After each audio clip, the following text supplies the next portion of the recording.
জ্ঞাপন করে সকলেই উচ্চ আওয়াজে পড়ছি আলহামদুলিল্লাহ। রব্বানা ওয়ালাকাল হামদ হামদান কাসীরান তাইয়িবান মুবারাকান ফীহ।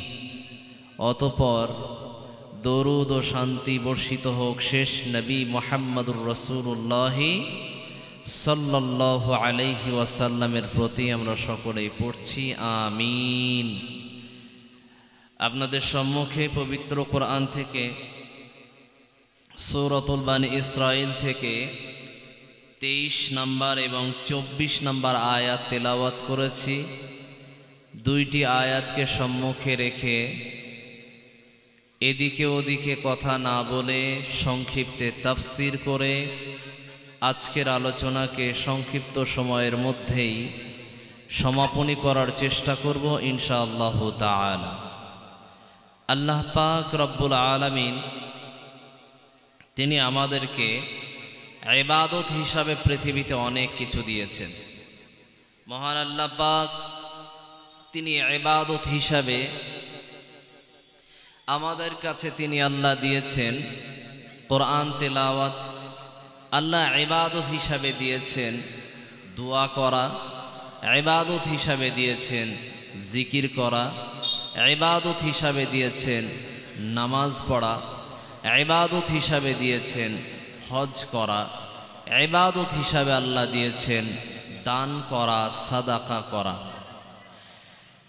আমরা ইবাদতের ভিতর অনেক ইবাদত পেয়েছি, তবে আল্লাহ পাক রব্বুল আলামিন আমাদেরকে দুইটি ইবাদতের কথা বলছেন। কয়টি কথা বলেন? দুইটি ইবাদতের কথা। আল্লাহ পাক আমাদেরকে এই সূরার 23 এবং 24 নম্বর আয়াতে যে দুটি ইবাদত সম্পর্কে আমাদেরকে শেখাবেন, এই দুটি ইবাদতকে আমরা আমাদের জীবনে আমলে বাস্তবায়ন করার চেষ্টা করব ইনশাআল্লাহ। সকলে পড়ি ইনশাআল্লাহ। আল্লাহ তুমি আমাদের সকলকে কবুল করে নাও, পড়ি আমিন।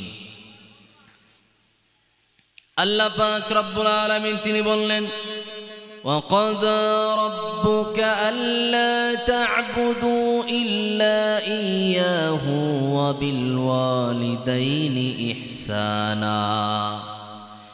আল্লাহ পাক রব্বুল আলামিন তিনি বললেন, হে ঈমানদার মুমিন মুসলিম সম্প্রদায়, আমি তোমাদের জন্য ফয়সালা করে দিয়েছি, তোমাদের জন্য হুকুম জারি করে দিয়েছি, তোমাদের জন্য আমি আল্লাহ সিদ্ধান্ত করে দিয়েছি, তোমরা আমি আল্লাহর ইবাদত ছাড়া দ্বিতীয় কারো ইবাদত করবে না। আল্লাহ পাক রব্বুল আলামিন তিনি ইবাদতের কথা বললেন। আল্লাহ পাক তিনি বললেন আল্লাহ তা'বুদু ইল্লা ইয়্যাহ। তিনি আল্লাহ এটার ব্যাখ্যা হিসাবে মুফাসসিরিনে কেরাম তারা দেখিয়েছেন লা ইলাহা ইল্লাল্লাহ। সূরাতুল মুহাম্মাদের ভিতরে আল্লাহ পাক রব্বুল আলামিন তিনি এটা জানালেন ফা'লাম আন্নাহু লা ইলাহা ইল্লাল্লাহ। আল্লাহ পাক রব্বুল আলামিন তিনি জানালেন কি নেই কোনো ইলাহ আল্লাহ ছাড়া।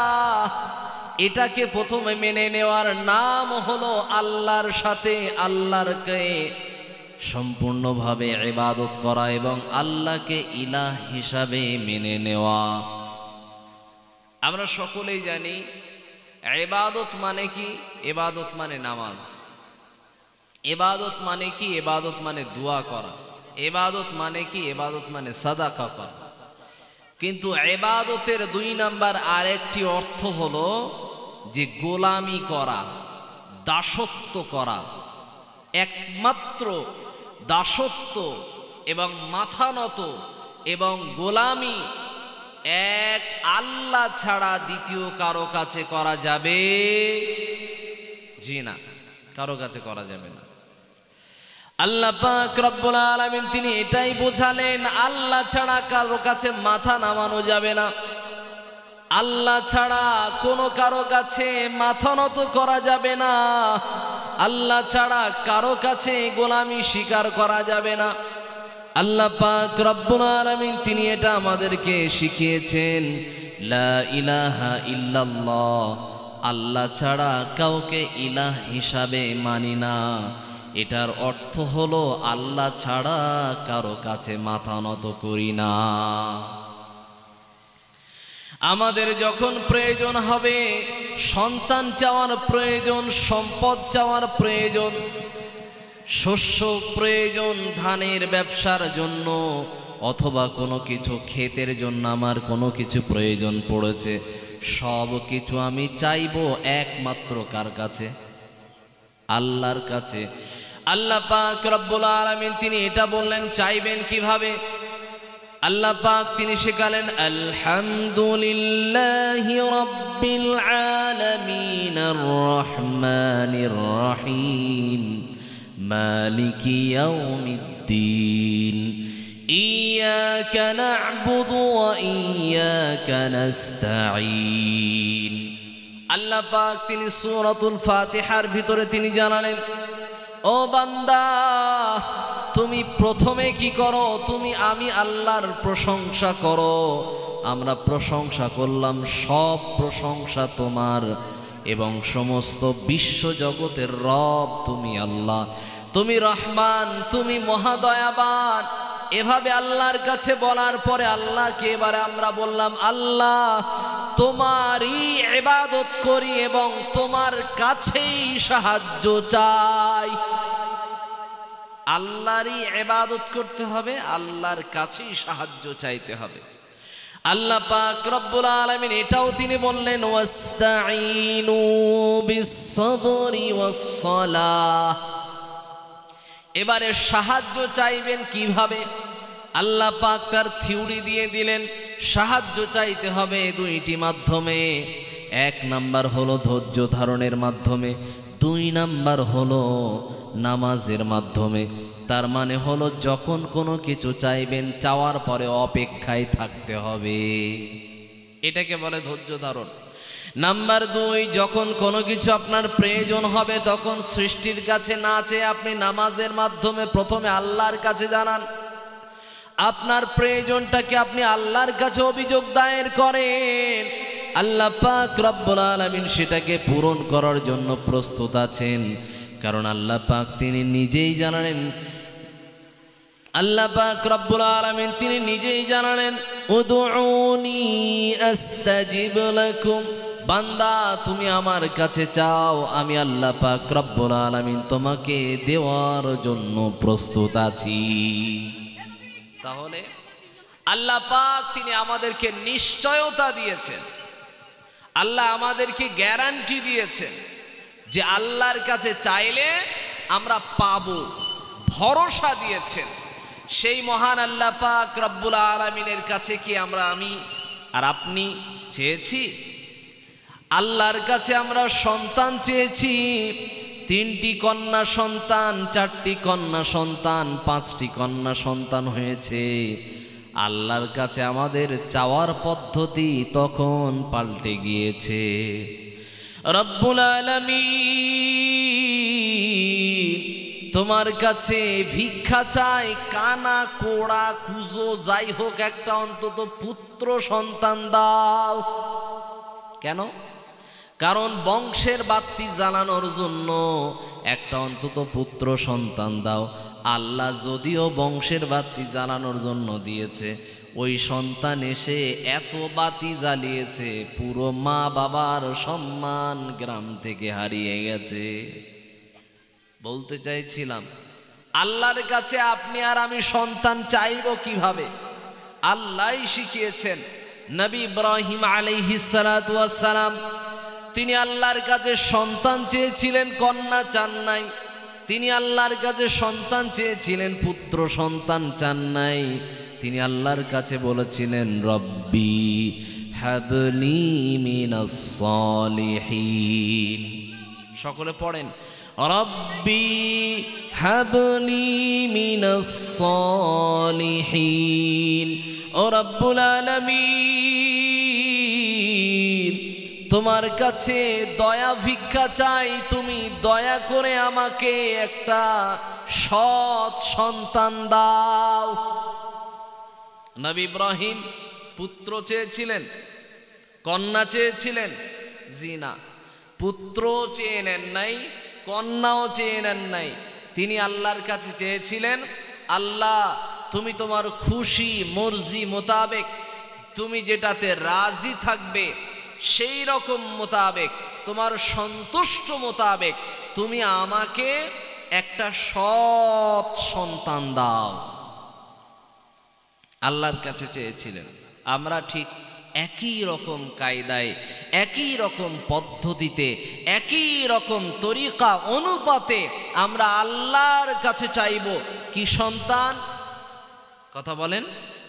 সৎ সন্তান, নেককার সন্তান, ভালো সন্তান যাকে বলে। আল্লাহ পাক রব্বুল আলামিন তিনি বললেন, তাহলে তোমরা আমার কাছে যা কিছু চাইবে সেটাই পাবে, তবে চাওয়াটা হতে হবে হালাল, চাওয়াটা হতে হবে ভালো, চাওয়াটা যেন হারাম কোনো কিছু না চাওয়া হয়।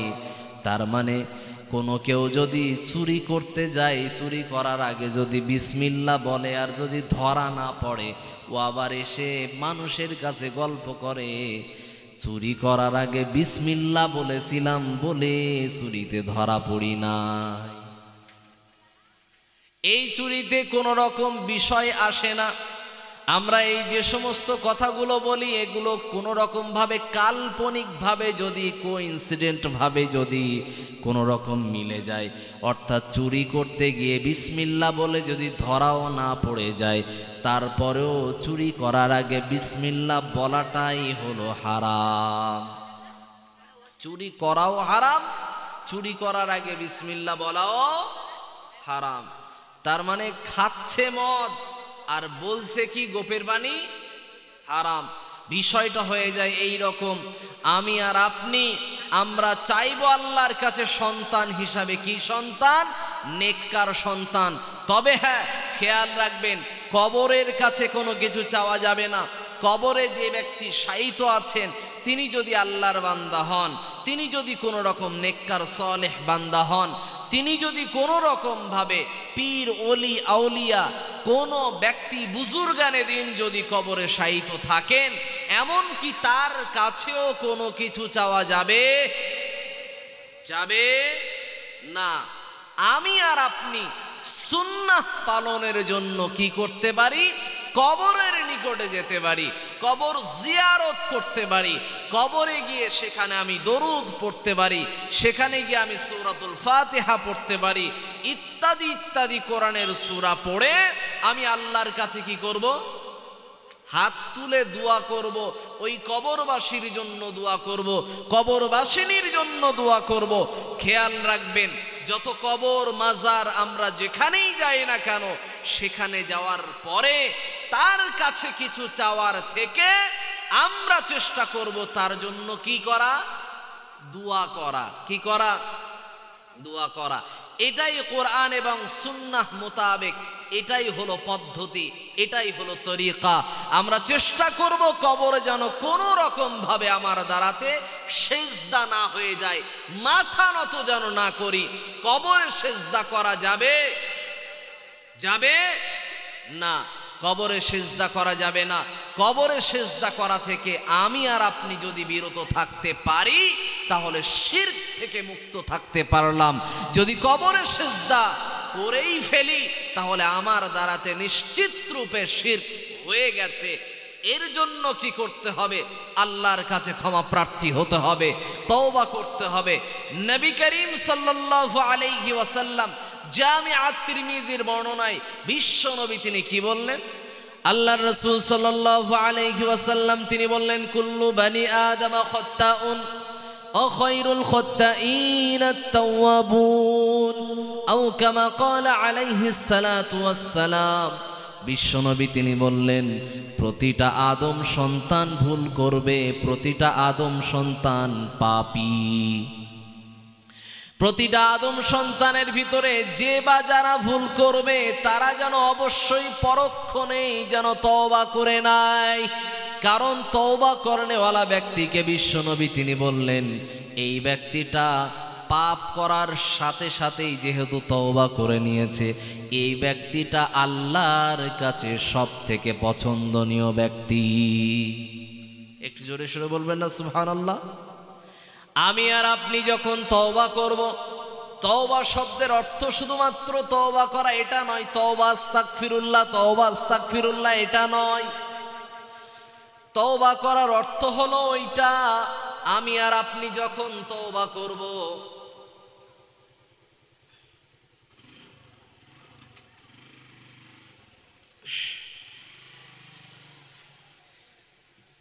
তওবাটা হবে এমন, যেই তওবাটার পরিবর্তন হবে, আমি যে কাজ করছিলাম ওই কাজটাকে একেবারেই পরিবর্তন করে দেব। তওবা শব্দের অর্থ হলো এটাই। এতদিন যাবত একটা কাঁচের গ্লাসে করে আমি পানি পান করতাম, আজ থেকে প্রতিজ্ঞা করলাম আমি আর জীবনে কোনোদিন পানি পান করব না। এটার মানে কি? এই প্রতিজ্ঞা করার মানে হলো তওবা করা। আবার বলছি, একটা জায়গাতে দাঁড়িয়েছিলাম, একটা অভ্যাসে পরিণত অবস্থায় দাঁড়িয়েছিলাম, ওই অভ্যাসটাকে পুরো লাইফ থেকে বর্জন করে দিতে হবে। এই পরিবর্তন করে বর্জন করে দেওয়ার নাম তওবা। এটা অর্থগত বিষয়। নাম্বার 2, তওবা যখন আমি আর আপনি করব, বিশ্বনবী সাল্লাল্লাহু আলাইহি ওয়াসাল্লাম তিনি হাদিসের ভিতরে ইরশাদ করেছেন, আল্লাহর রাসূল তিনি শিখিয়েছেন, আস্তাগফিরুল্লাহাল্লাযী লা ইলাহা ইল্লা হুয়াল হাইয়ুল কাইয়্যুম ওয়া আতুবু ইলাইহি। আল্লাহর রাসূল কারীম সাল্লাল্লাহু আলাইহি ওয়াসাল্লাম তিনি জানালেন, তোমরা যখন তওবা করবে, তওবা করার শুরুতে একটা দোয়া পাঠ করবে। এই দোয়াটা পাঠ করার পরে তোমরা পরিপূর্ণরূপে সেই কাজ থেকে নিজেকে বিরত করে নেবে। আমরা তওবা করব কি থেকে? আমরা তওবা করব জিনা করা থেকে, আমরা তওবা করব পরনারীর দিকে তাকানো থেকে, আমরা তওবা করব বিভিন্ন রকম অন্যায় অশ্লীলতা থেকে, আমরা তওবা করব মিথ্যা কথা বলা থেকে, আমরা তওবা করব আমার জীবনে আমি যত রকম নামাজ ছেড়ে দিয়েছি, এই নামাজ ছেড়ে দেওয়া অভ্যাসটাকে পরিবর্তন করে নিয়ে আগামী কাল থেকে, আজ থেকেই নিজের জীবনে আমি পরিবর্তন এনে কি করব? আজ থেকে আমি নিজেকে নামাজি বানিয়ে নিলাম। বোঝাতে চাচ্ছিলাম, লাইফে যে অভ্যাস চলছিল, এই অভ্যাসগত দিকটাকে পরিবর্তন করে নিয়ে এবারে এইটাকে ভালো জায়গাতে নিয়ে আসার নাম, এইটাকে বলে তওবা। আমি আর আপনি যদি কোনো রকম ভাবে যদি পীর এবং মাজারের দরগাতে গিয়ে যদি কোনো রকম ভাবে আল্লাহ ছাড়া যদি তাদের কাছে যদি মাথা নত করে ফেলি, আল্লাহ পাক তিনি বললেন এগুলোতেও তওবা করা লাগবে। এই জন্যই বলি, আল্লাহ ছাড়া কারো কাছে মাথা নত করা যাবে না। কখনো কখনো সময় সাপেক্ষ অনুপাতে আমরা দেখতে পাই মানুষ মানুষের কাছে মাথা নত করে, মরা মানুষের কাছে, মৃত ব্যক্তির কাছে কোনো রকম কোনো কিছু চাওয়া যাবে না। এই কথা তো বুঝতে পারা খুবই সহজ, এটাতে কোনো অসুবিধা নাই। কিন্তু এটার ব্যাখ্যা আল্লাহ বললেন, ওয়াকাযা রাব্বুকা আল্লা তা'বুদু ইল্লা ইয়্যা। আল্লাহ তিনি ফয়সালা করে দিয়েছেন, আমি আল্লাহ ছাড়া পৃথিবীর কারো কাছে কোনো রকম ভাবে মাথা নত করা যাবে না। এক মৃত মানুষের কাছে মাথা নত করা যাবে না, এটা তো বুঝতে পারলাম। মৃত মানুষের কাছে চাওয়া যাবে না, এটা তো বুঝতে পারলাম। কিন্তু জীবিত মানুষের কাছেও চাওয়া যাবে না, জীবিত মানুষের কাছেও মাথা নত করা যাবে না। মাথা নতর অর্থ কি? মাথা নত শব্দের অর্থ হলো এটা, আপনার আর আমার অধিকার, আল্লাহর যে জায়গা আল্লাহর যে অধিকার ওই জায়গাকে কেউ যদি কেড়ে নিতে চায়, আমি আর আপনি মাথা নত করে দিলাম না, চলে গেছে, যাচ্ছে, যাক, আমাদের সমস্যা নাই। সমস্যা নাই মানে অকাপ সম্পত্তি আপনার আমার কাছ থেকে কেড়ে নেবে, আমরা বললাম যাক, সমস্যা কি, অন্য রাজ্যে নিচ্ছে, আমাদের কাছ থেকে নিচ্ছে না। আমি আপনাকে হিসাব যদি বলতে বলেন, আমি একটা একটা পারফেক্ট রূপে পরিপূর্ণ এখনকার আজকের পর্যন্ত ডেটা আপনাকে আমি বলে দিতে পারবো। অকাবের বিষয় নিয়ে যদি আপনি আর আমি লক্ষ্য করি, আমরা দেখতে পাবো এই সময়ে আমাদের সমাজের ভিতরে বহু মানুষ আমাদের কাছ থেকে বহু কিছু করার চেষ্টা করছে। আজকের সময় আমরা দেখতে পেয়েছি উত্তরপ্রদেশের বুকে সেখানে 58 একর জমি তারা দখল করে নিয়েছে এবং মাদ্রাসাগুলোতে 8,500 মাদ্রাসাতে তারা নোটিশ পাঠিয়ে দিয়েছে। এই মাদ্রাসাগুলো 1 সপ্তাহের ভিতরে খালি করা লাগবে। এরপরে নাম্বার 2, উত্তরাখণ্ডে 172টা মাদ্রাসায় অলরেডি তালা লাগানো হয়ে গেছে। আমি আপনাকে বোঝাতে চাচ্ছিলাম, মহারাষ্ট্রের বুকে প্রায় 8টা মসজিদ গত সপ্তাহে ভাঙা হয়ে গেছে। এই সময়ও যদি এই রকম পরিস্থিতিতে আমি আর আপনি বলি এটা অন্য দিকের ঘটনা, আমাদের শোনানোর প্রয়োজন নাই। আপনার এখানে ঘটবে না? আপনি আর আমি যদি সচেতন মুসলমান যদি না হই, আপনি আর আমি যাচাইকারী মুসলমান যদি না হই, আপনার আমার বিপদ কেমন ভাবে থাকবে। 4টে গরু একটা ধান খেতে ধান খাচ্ছে, ধান খাওয়ার সময় একটা গরুর পিঠে বাড়ি পড়েছে, বাকি সব গরুগুলো পালিয়ে চলে গেছে। এই 4 জনেই যখন একসাথে দৌড়াচ্ছে, ওই সময়ে যার পিঠে বাড়ি পড়েছিল ওকে জিজ্ঞাসা করা হচ্ছে, তুমি তো ভাই মার খেলে, তুমি দৌড়াচ্ছ, ঠিক আছে। এবারে ও তখন ওদেরকে জিজ্ঞাসা করছে, যারা মার খায়নি তাদেরকে জিজ্ঞাসা করছে, ভাই আমি মার খেয়েছি, এরা কারা? এই গ্রামের ছেলে?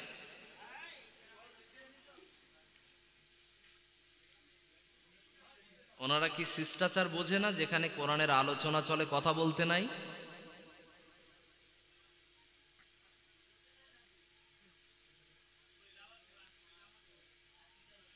সব যুবক ছেলে নাকি?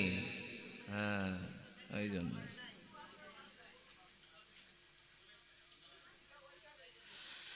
আল্লাহ পাক রব্বুল আলামিনের কথাতে আমি আসছিলাম।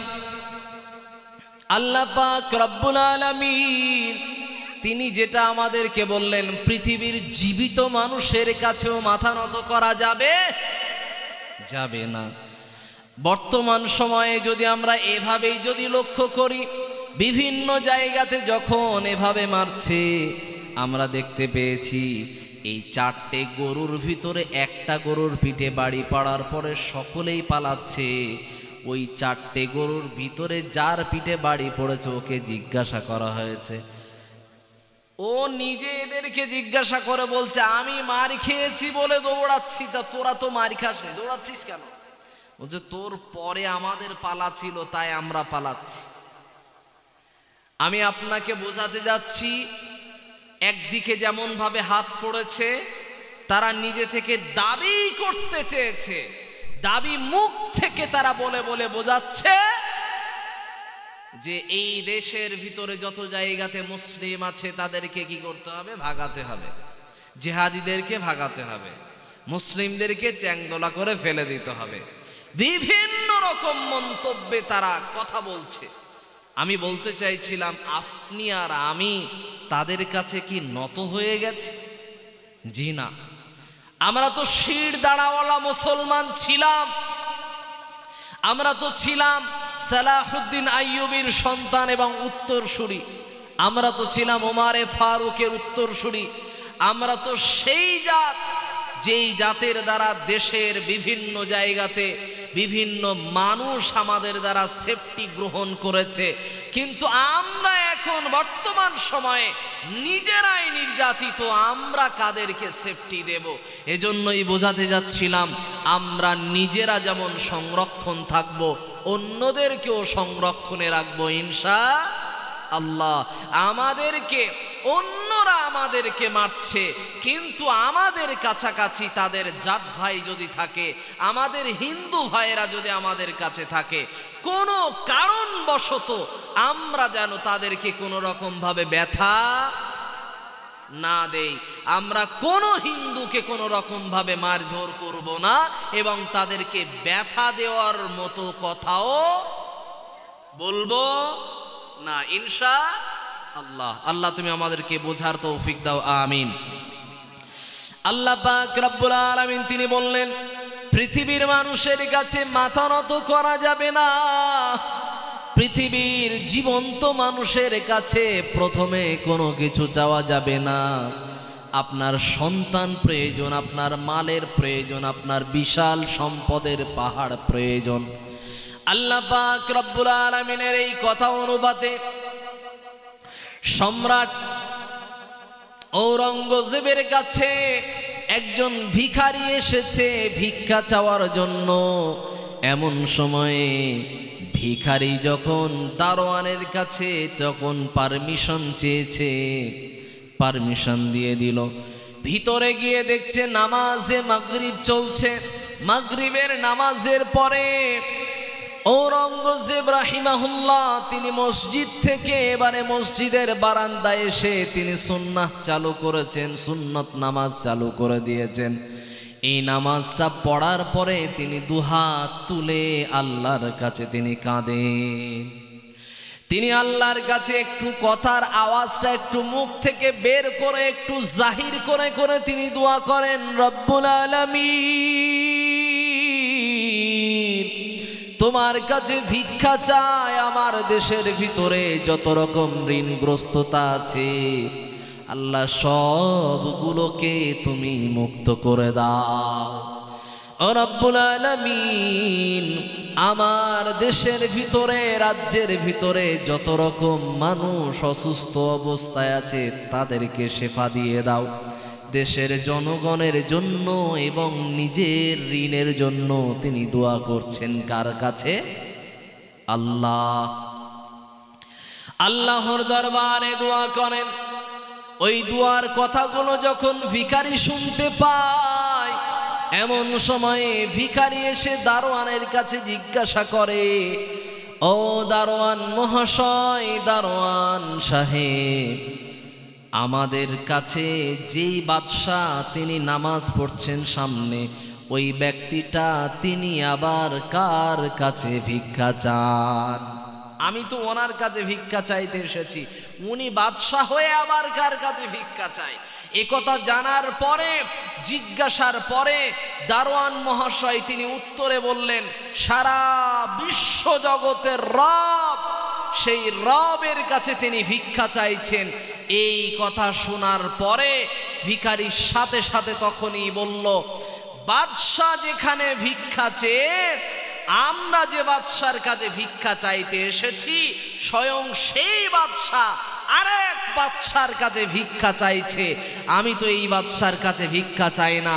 বাদশাহ যেখান থেকে ভিক্ষা চেয়ে বাদশাহী পেয়েছে, আমি সেই বাদশাহ মহাবাদশাহের কাছে আমি ভিক্ষা চাই। অতএব আজ থেকে ভিক্ষা করা বন্ধ, ওই বাদশার দরবারে চাইব। কিভাবে, কি পদ্ধতিতে তিনি এই রাজ্য জায়গাতে, এই রাষ্ট্রের এই ক্ষমতাতে তিনি এসেছেন, এই ক্ষমতার যে অর্থ, বিশাল যে বহর, এতটুকু তিনি কিভাবে অর্জন করতে পেরেছেন, এই জ্ঞান আমি অর্জন করব এবং ওই বাদশার কাছে আমি চাইব। তিনি ওখান থেকেই ছুটে তিনি বাড়িতে চলে গেলেন। যাওয়ার পরে এবারে তিনি ব্যবসা শুরু করে দিলেন, জ্ঞান অর্জন করা শুরু করে দিলেন। শুরু করে দিয়ে এবারে তিনি যখন যাকাত দেনেওয়ালা হয়ে গেলেন, আল্লাহ পাক রব্বুল আলামিন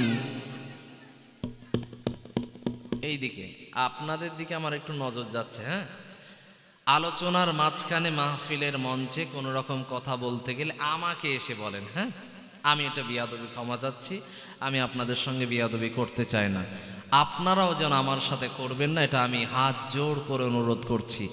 মাহফিলের এই জায়গাতে যদি আপনি কথা বলেন আর আমি আর আপনি যদি কথা বলা বলি, যদি স্বয়ং আলোচকের সঙ্গে যদি কথা বলা বলি না করা হয়, নিজেদের ভিতরে যদি কথা বলেন, তাহলে আল্লাহর কোরআন বলছে যখন তোমাদের কাছে কোরআনের তেলাওয়াতের আলোচনা চলে তখন তোমরা কি করো, তখন ফানসিতু ওয়া আনসিতু লাহ, তখন তোমরা কি করো, চুপ থাকো। অর্থাৎ একেবারে নীরব থাকাটাও ইবাদত, চুপ থাকাটাও ইবাদত।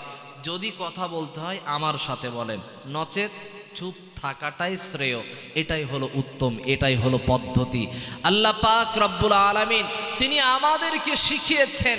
ওই ভিখারি ঔরঙ্গজেব রাহিমাহুল্লাহর দরবারে এসে তিনি বাড়িতে ফিরে গিয়ে শিক্ষা অর্জন করে এবং ব্যবসা বাণিজ্যের মাধ্যমে তিনি যাকাত দেনেওয়ালা হয়ে গেলেন। যাকাতের অর্থ নিয়ে এসে যখন বাদশার সামনে দাঁড়িয়েছে, বাদশা তখন দেখে বলছে তোমাকে যেন চেনা চেনা লাগে। ভিখারি তখন বলল, আপনি যখন, আপনার কাছে যখন আমি ভিক্ষা চাইতে এসেছিলাম তখন আপনি আর এক দরবারে ভিক্ষা চাইতে ব্যস্ত ছিলেন। ওটা দেখার পরে আমার টনক নড়ে গেছে, আমার শিক্ষা অর্জন হয়ে গেছে যে বাদশাহ আর এক বাদশার কাছে ভিক্ষা চাইতে পারে। অতএব এই দুনিয়ার বাদশার কাছে চেয়ে কোনো লাভ নাই। যদি ভিক্ষা চাইতেই হয়, দুনিয়ার বাদশাহ যিনি বাদশাহী দান করেছেন আমি তার দ্বারস্থ হতে চাই। সেদিন থেকে প্রতিজ্ঞা করেছিলাম যে আমি পৃথিবীর মানুষের কাছে আর ভিক্ষা অন্তত করব না। আমি চেষ্টা করব যে কোন পদ্ধতিতে বাদশাহী পেয়েছে, অর্থের ভান্ডার পেয়েছে, চাবিকাঠি পেয়েছে, সেই পদ্ধতি খুঁজে আমি পেয়ে গেছি। নবীর হাদিস বলে কর্ম পদ্ধতিতে আছে বরকত। এক, হাতের কাজের ভিতরে, হাতের হালাল কাজের ভিতরে বরকত রয়েছে। নাম্বার দুই, আল্লাহর রাসূল জানিয়েছেন ব্যবসার মাধ্যমের ভিতরে বরকত রয়েছে। খেয়াল রাখবেন, চাষাবাদের ভিতরে বরকত রয়েছে, দর্জির কাজের ভিতরে বরকত রয়েছে।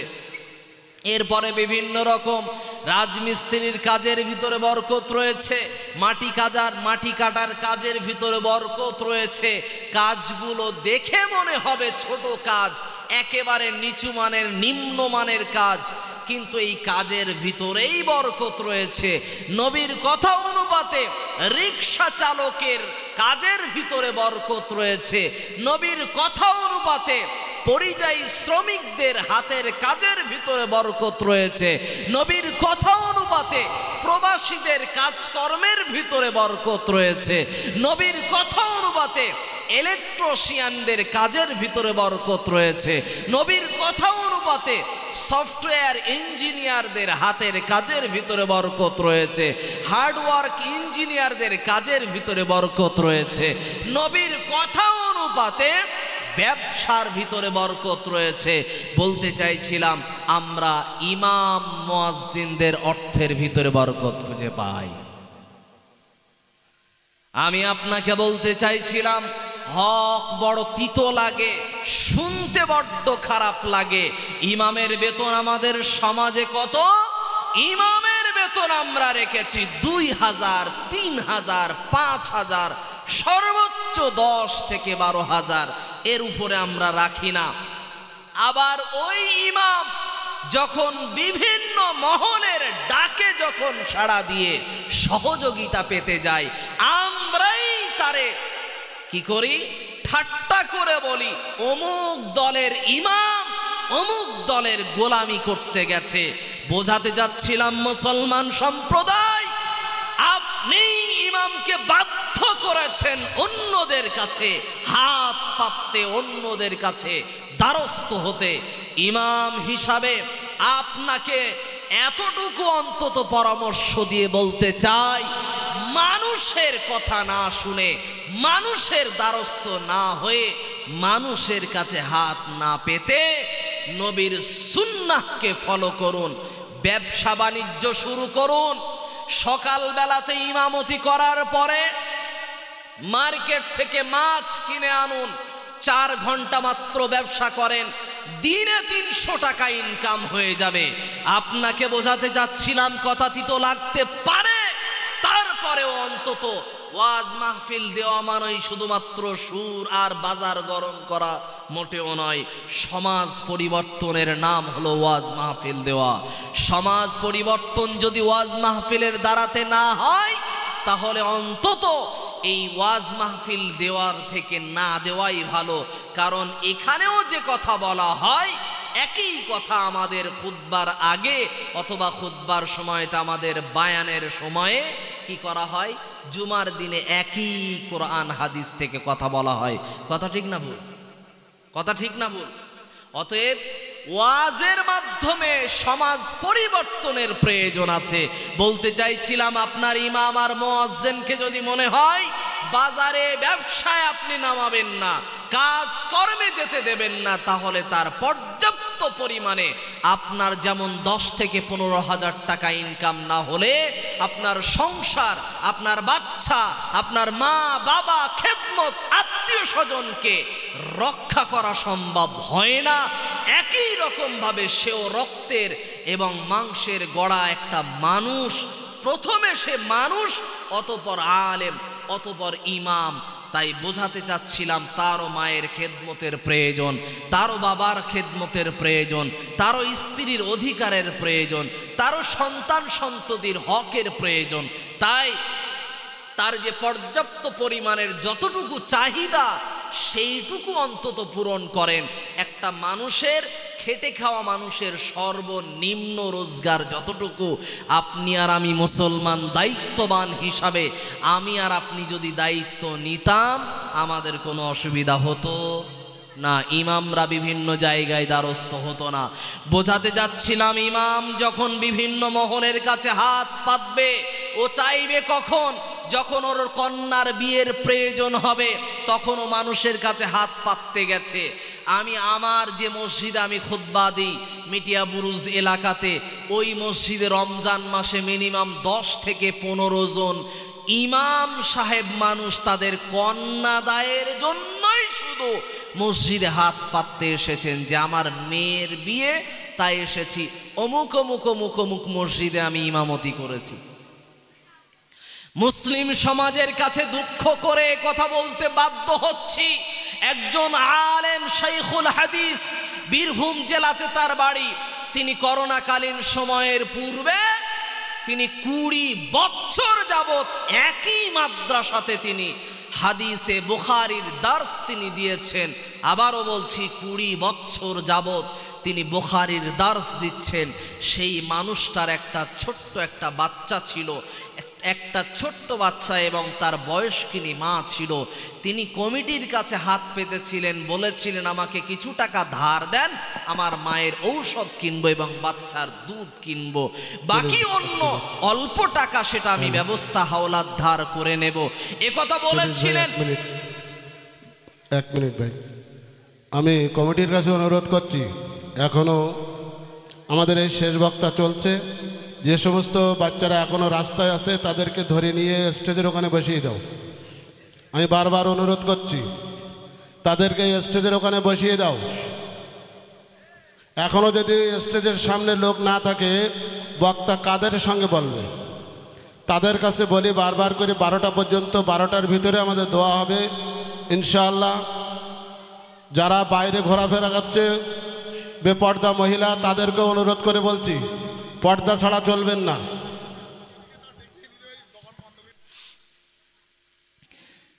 আমি আপনাকে বোঝাতে চাচ্ছিলাম, বিনয়ের সাথে দীর্ঘ 20 বছর মাদ্রাসায় বুখারীর দার্স দিচ্ছেন, তার ছোট্ট ওই বাচ্চার দুধ কেনার টাকা আর মাত্র মায়ের ঔষধ কেনার টাকার জন্য তিনি 10 থেকে 20,000 টাকার মতো মাদ্রাসার ওই অ্যাকাউন্টে, তিনিও জানেন, সকল কমিটি জানে, 10 লক্ষ টাকার উপরে মাদ্রাসার অ্যাকাউন্টে জমা আছে। তারপরে ওই মাদ্রাসার শাইখুল হাদিসকে মাত্র 10,000 টাকা ধার দেয়নি। এর নাম মাদ্রাসা কর্তৃপক্ষ। আপনাকে বোঝাতে যাচ্ছিলাম, মাদ্রাসার ওই শিক্ষক এতদিন যাবৎ রক্তকে পানি করে, রক্তে ঘাম ঝরিয়ে সে কষ্ট করে করে মাদ্রাসার জন্য শ্রম দিল। ওর বিপদের সময়ে মাদ্রাসা ওর পাশে দাঁড়ালো না। এই অর্থ দিয়ে কি হবে? এই টাকা দিয়ে কি হবে? এই সম্পদ দিয়ে কি হবে? যেই সম্পদ মানুষের মানবতার কাজে ব্যবহার হয় না। নবীর কথা, লা ইয়ারহামুল্লাহু মান লা ইয়ারহামুন নাস, আও কামা ক্বালা আলাইহিস সালাতু ওয়াস সালাম। মিশকাতুল মাসাবিহের বর্ণনায় বিশ্বনবী তিনি জানালেন, যে মানুষ মানুষের ওপরে দয়া করে না, যে মানুষ সৃষ্টির ওপরে দয়া করে না, আল্লাহও তার ওপরে দয়া করেন না। আবার বলছি, আলেম, শাইখুল হাদিস, মাওলানা, ইমামরা আলেম হওয়ার আগে, ইমাম হওয়ার আগে প্রথমে তারা মানুষ। তাদের মানুষের যেমন সকলের যেমন চাহিদা থাকে, তারও চাহিদা থাকবে। এবারে আসি, আমরা সকলেই এই বিষয়টাকে খেয়াল রাখবো যে আমাদের সমাজের যিনি আলেম, তাকে বিশ্বনবীর পরামর্শ অনুপাতে আমরা চেষ্টা করব তাকে আমরা ব্যবসা করার সুযোগ দেব। নাম্বার 2, তাকে আমরা কাজকর্ম করার সুযোগ দেব। যদি দিয়ে থাকেন তাহলে আলহামদুলিল্লাহ। আল্লাহ আপনাদের এই চিন্তা ভাবনাকে আল্লাহ যেন কবুল করে নেন, পড়িয়া আমিন। আল্লাহ পাক রব্বুল আলামিন তিনি বললেন, পৃথিবীর জীবিত মানুষের কাছে মাথা নত করা যাবে না। আমাদের দেশের ভিতরে বিভিন্ন জায়গাতে আমাদের মুসলিমদের নামেই বিভিন্ন মহল থেকে বিভিন্ন কথা বলে থাকে, কটূক্তি করে থাকে যে আমরাই নাকি টেরোরিস্ট, আমরাই নাকি জঙ্গি, মুসলিমরাই নাকি সব জায়গায় দাঙ্গাবাজ। আমরা দেখতে পেয়েছি, এর বাস্তবতা যদি আমরা লক্ষ্য করি, বর্তমান সময়ে বিভিন্ন জায়গার কথা বলতে গিয়ে আমরা হাওড়া জেলার গত 2 দিন আগের ঘটনা আমরা দেখেছি। আমাদের একজন টোটো চালক ভাইজানকে একজন ভাই এসে, আমাদের দেশের একজন নাগরিক এসে তাকে লাঠি দিয়ে মারার হুমকি দিয়ে বলছে, এই কথাটা বল, এই বাক্যটা বল। বাক্যটা কি? বাক্যটা বাঙালিদের যেটা বাক্য, বাঙালিদের একটা সংস্কৃতি আছে, আমাদের হিন্দু ভাইদের একটা, আমাদের বাঙালিদের সংস্কৃতি, সেটা তারা বলে কি? হরিবোল বলে না? কিন্তু সে সেটা বলেনি, বলল জয় শ্রীরাম বল, না হলে এখানেই তোকে সাইজ করব। বলতে চাইছিলাম একই রকম ভাবে, ওই রকম ভাবে একটা ফলের দোকানে ফলওয়ালাকে গিয়েও হুমকি ধমকি দিয়েছে, তাকেও বলতে বাধ্য করানো হয়েছে। একই রকম ভাবে লক্ষ্মীকান্তপুর লাইনের ট্রেনে মানুষকে উত্তপ্ত করার জন্য, মানুষকে বিভিন্ন রকম গরম করার জন্য সেখানেও এই ধ্বনি দিয়ে, প্রতিধ্বনি দিয়ে মানুষকে জানাচ্ছে যে আমরা এখানে সব থেকে সংখ্যায় বেশি, সংখ্যাগরিষ্ঠ। আমি আপনাকে বলতে চাইছিলাম, সংখ্যাগরিষ্ঠ আর সংখ্যা এই কম আর বেশি দিয়ে এটাতে অনেক কিছু যায় আসে যায় না, কোনো কিছুতে যায় আসে না। সমস্যা হলো এই কাজ করার কারণে আমাদের মানবতা এবং আমাদের দেশের নাগরিকদের সব থেকে বড় ক্ষতি হয়েছে। কথা ঠিক না ভুল? এরকম যত জায়গায় ঘটেছে, তার ভিতরে আমরা দেখতে পেয়েছি উত্তরাখণ্ডের একটি থানা, মল্লিতাল থানার একজন অফিসার, তার নাম আসিফ খান। তিনি শুধুমাত্র মুসলিম হওয়ার কারণেই তাকে চড় থাপ্পড় দিয়ে তার উর্দিটাকে, তার পুলিশের যে গায়ের যে জামা থাকে, পুলিশের যে পোশাক থাকে, সেই পোশাকটাকে টানা হেঁচড়া করে তাকে গালাগালি করে তাকে বলা হয়েছে এদেশে মুসলিম হিসাবে কোনো পুলিশ থাকবে না। কি কথা বলে!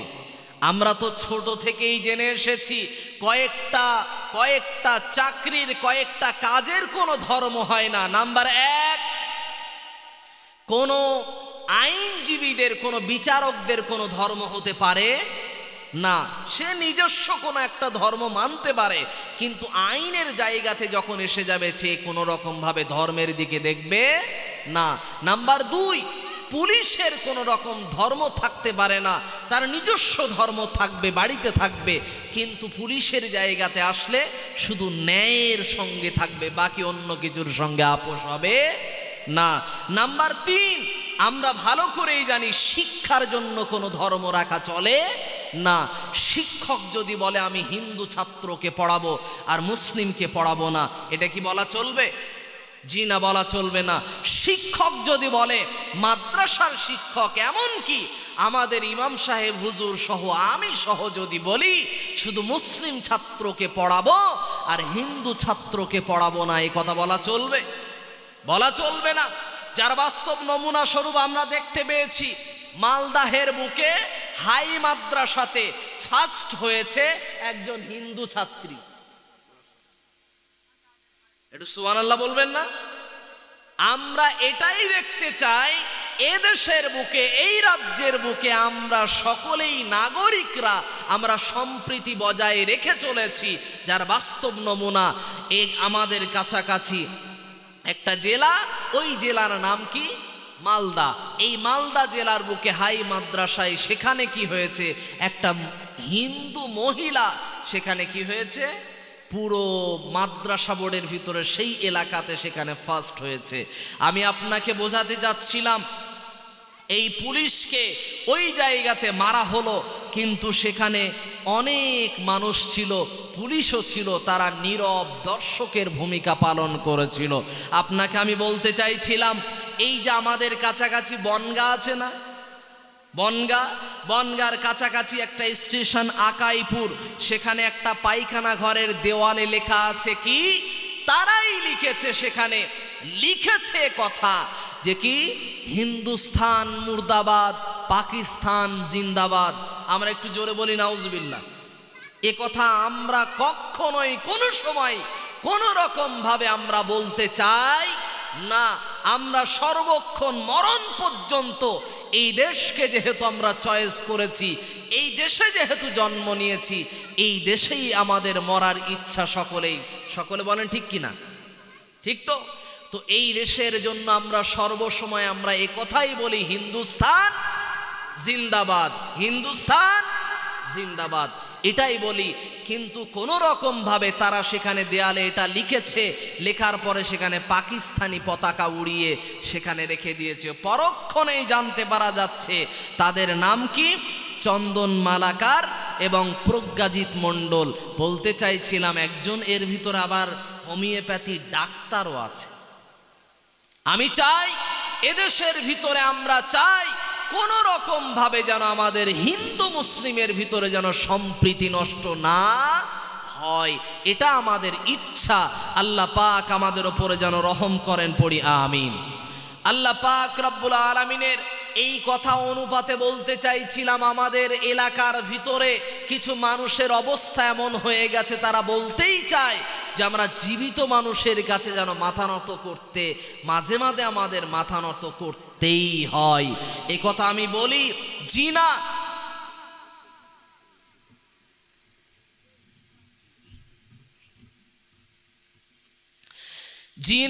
আমরা কোনো রকম ভাবে মানুষের কাছে মাথা নত করি না, আমরা চেষ্টাই চালিয়ে যাই মানুষের কাছে মাথা নত করার নাম এটা যে কোনো কিছু অন্যায় দেখলাম, অন্যায়ের প্রতিবাদ করলাম না, অন্তত হাত দিয়ে না পারলেও মুখ দিয়েও প্রতিবাদ করলাম না।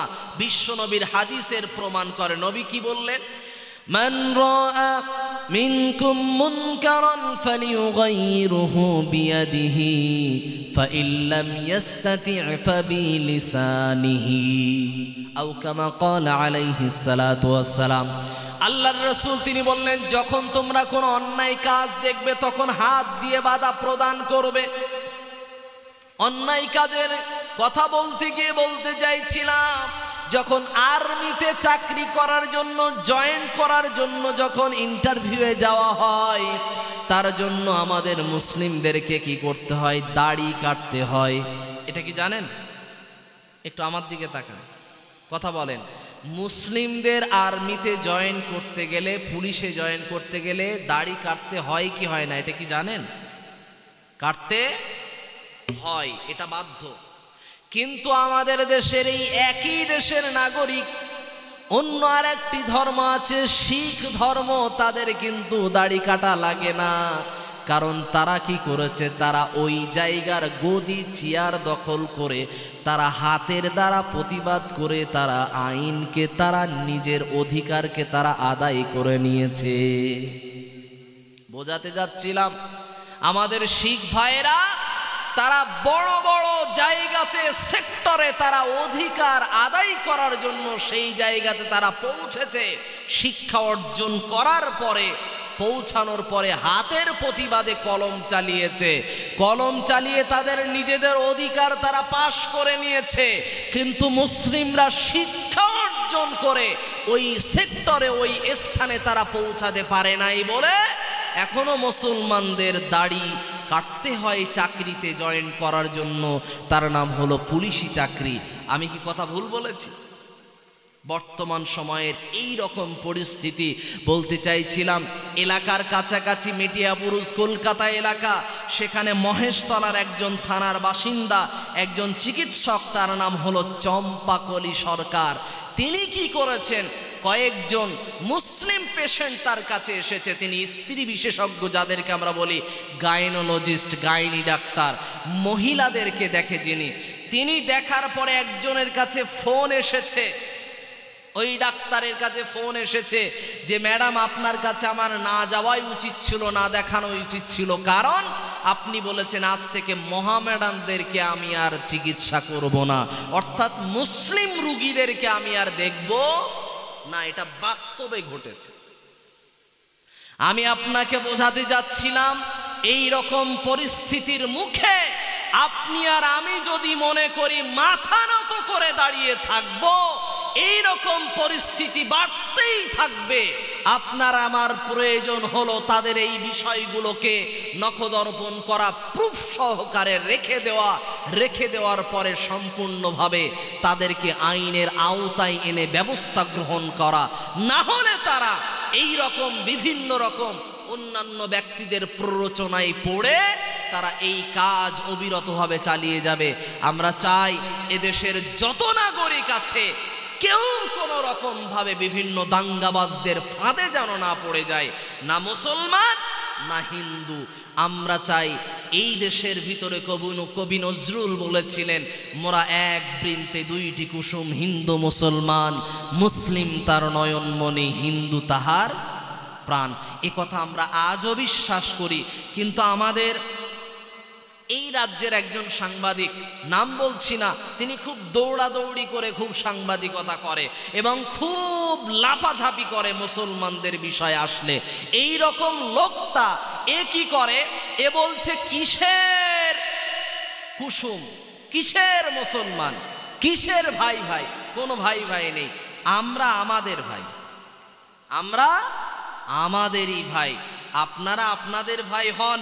আমি আপনাদেরকে বলতে চাই কি এতে কোনো সমস্যা নাই, কিন্তু যদি আপনাদের শুধু ভাই হয়ে যান, দেশের গ্যাসের দাম কি কমে যাবে? তো দেশের ভিতরে তেলের দাম কমে যাবে? তো দেশের ভিতরে শিক্ষার যে এই গাফিলতি চলছে, দুর্বলতা চলছে, ষড়যন্ত্র চলছে, এগুলো সমাধান হবে? তো দেশের ভিতরে বিভিন্ন জায়গাতে আর্মিদের যে দুর্বলতা, এগুলো সম্পূর্ণ সঠিক হয়ে যাবে? তো দেশের ভিতরে সীমান্তের যে দুর্বলতা, এগুলো সমাধান হয়ে যাবে? তো দেশের ভিতরে যে সমস্ত দুর্নীতি চলছে, দুর্নীতি বন্ধ হবে? তো দেশের ভিতরে ডাক্তারদের ভিতরে যে চিকিৎসার গাফিলতি চলছে, এই গাফিলতি বন্ধ হবে? তো আমরা চাইছিলাম দেশের ভিতরে কি হিন্দু মুসলমান না, আমরা চাইছি দেশের ভিতরে দেশের যারা নাগরিক সকলেই ভাই ভাই হয়ে থাকুক, সকলেই সম্প্রীতি বজায় রাখুক, সকলেই ভ্রাতৃত্ব বজায় রাখুক। তাহলে দেশের ভিতরে দেশের জিডিপি বাড়বে, দেশের ইনকাম বাড়বে, দেশের সোর্স অফ ইনকাম বেড়ে যাবে, দেশের সম্মান বাড়বে, দেশের সম্মান বিদেশে গিয়ে পৌঁছাবে। যেমনভাবে বাংলাদেশ উপস্থাপন করেছে সারা পৃথিবীর কাছে, তারা মুসলিমরা হিন্দুদের মন্দির পাহারা দিয়েছে, এতে করে তারা পৃথিবীর কাছে সম্মান কুড়িয়েছে। হিন্দুরা মুসলিমদের মসজিদ পাহারা দিয়েছে, তারা সারা পৃথিবীর হিন্দুদের কাছে সম্মান কুড়িয়েছে, মুসলিমদের কাছে ওয়াহওয়াহ কুড়িয়েছে। বোঝাতে যাচ্ছিলাম তাদের সম্প্রীতি সারা পৃথিবীর কাছে প্রমাণ হিসাবে দাঁড়িয়ে গেছে, ইতিহাস হিসাবে প্রমাণিত হয়েছে। আমরাও চাই তাদের থেকে আমাদের এই দেশ ধর্মনিরপেক্ষ হিসাবে যেমনভাবে ছিল এইভাবেই যেন আজীবন যেন এই দেশটা যেন থেকে যায়, আমরা সকলে চাই ইনশাআল্লাহ। আমরা চাই মানুষের কাছে আমরা মাথা নত করব না, অন্যায়ের কাছে মাথা নত করব না, অবিচারের কাছে মাথা নত করব না, ইনশাআল্লাহ। আল্লাহ পাক রব্বুল আলামিন এবারে কি বললেন? আল্লাহ পাক তিনি বললেন ওয়াকাযা রাব্বুকা আল্লা তা'বুদু ইল্লা ইয়্যাহু ওয়া বিল ওয়ালিদাইনি ইহসানা। আল্লাহ পাক তিনি সিদ্ধান্ত করে দিলেন আমি আল্লাহ ছাড়া অন্য কারো ইবাদত করবে না, অন্য কারো কাছে মাথা নত করবে না এবং অন্য কারো কাছে কোনো রকম ভাবে কোনো কিছু চাইবে না। আল্লাহ পাক রব্বুল আলামিনের পরে 2 নাম্বার ইবাদত এবারে শিখিয়ে দিলেন ওয়াবিল ওয়ালিদাইনি ইহসানা। আল্লাহ পাক রব্বুল আলামিন তিনি বললেন মা এবং বাবার প্রতি ইনসাফ করবে না, মা এবং বাবার প্রতি ইহসান করা লাগবে। ইহসানের ব্যাখ্যা কি আল্লাহ নিজেই বললেন। আল্লাহ পাক রব্বুল আলামিন বললেন ইম্মা ইয়াবলুগান্না ইনদাকাল কিবরা আহাদুহুমা আও কিলাহুমা ফালা তাকুল লাহুমা উফফিন ওয়ালা তানহারহুমা ওয়া কুল লাহুমা কাওলান কারীমা। আল্লাহ পাক রব্বুল আলামিন তিনি বললেন তোমাদের কাছে তোমাদের মা এবং বাবা দুইজনের ভিতরে একজন অথবা দুইজনই যদি বৃদ্ধা অবস্থায় যদি পৌঁছে যায় তখন তোমরা কি করবে? তোমরা তোমাদের মা এবং বাবার সামনে যখন তোমরা কি করবে? কথা বলবে, তখন অতীব সম্মানের সাথে কথা বলবে।